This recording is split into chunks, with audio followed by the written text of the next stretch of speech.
രാഹുൽ ഗാന്ധിയുടെ തെരഞ്ഞെടുപ്പ് പ്രചാരണത്തിന് ഇന്ന് പത്തനംതിട്ടയിൽ തുടക്കമാവുകയാണ്. രാവിലെ 11:45 ഹെലികോപ്റ്ററിൽ അടൂർ വടക്കെഴുത്തുകാവിലെ പോലീസ് ക്യാമ്പിൽ ഇറങ്ങുന്ന രാഹുൽ 12:15 അടൂർ മണ്ഡലം UDF സമ്മേളനം ഉദ്ഘാടനം ചെയ്യും.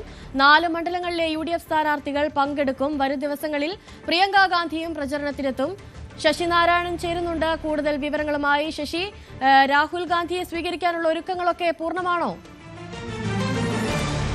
അനുശ്രീ, തീർച്ചയായും ഒരു തെരഞ്ഞെടുപ്പിന്റെ ആവേശത്തിലാണ് UDF. എന്തായാലും അത്തരമുള്ള ക്രമീകരണങ്ങളെല്ലാം പത്തനംതിട്ട ജില്ലയിൽ പൂർത്തിയായിരിക്കുന്നു. ഇന്ന് രാവിലെ 11 മണിയോടുകൂടിയാണ് തിരുവനന്തപുരത്ത് രാഹുൽ ഗാന്ധി എത്തുക. അവിടെ നിന്നും 11:45 അടൂരിലെ പോലീസ് ക്യാമ്പിലെ ട്രെയിനിങ് ഗ്രൗണ്ടിലാണ് ഹെലികോപ്റ്റർ ഇറങ്ങുക. അവിടെ നിന്നും പിന്നീട് ആദ്യ യോഗം അടൂരിൽ തന്നെയാണ് ക്രമീകരിച്ചിട്ടുള്ളത്. 12:15 അടൂരിലെ പൊതുയോഗമുള്ളത്.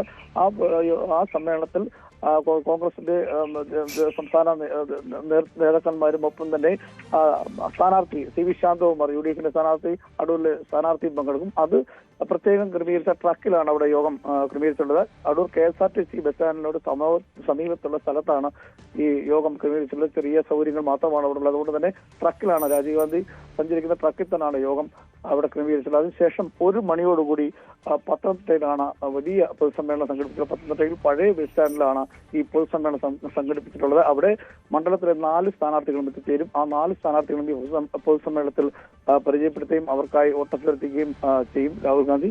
അതിനുശേഷം പിന്നീട് വൈകിട്ടോടുകൂടിയാണ്, അത് യോഗത്തിന് ശേഷമായിരിക്കും പിന്നീട് പാമ്പാടിയിലേക്ക് ചാണ്ടിയുമ്മന്റെ പ്രസിഡന്റായി രാഹുൽ ഗാന്ധി പത്തനംതിട്ട പോകുക. തിരികെയും പത്തനംതിട്ടയിൽ എത്തിയ ശേഷമാണ് രാഹുൽ ഗാന്ധി തിരികെ മടങ്ങുക. പത്തനംതിട്ട പ്രമാടം രാജീവ് ഗാന്ധി ഇൻഡോർ സ്റ്റേഡിയത്തിൽ എത്തിയതിനു ശേഷമായിരിക്കും പിന്നീട് തിരികെ മടങ്ങുക. ഇത്തരത്തിലാണ് രാഹുൽ ഗാന്ധിയുടെ യാത്ര ക്രമീകരിച്ചിട്ടുള്ളത്. എന്തായാലും വലിയ ആവേശത്തിലാണ് പത്തനംതിട്ട ജില്ലയിലെ പാർട്ടി പ്രവർത്തകർ.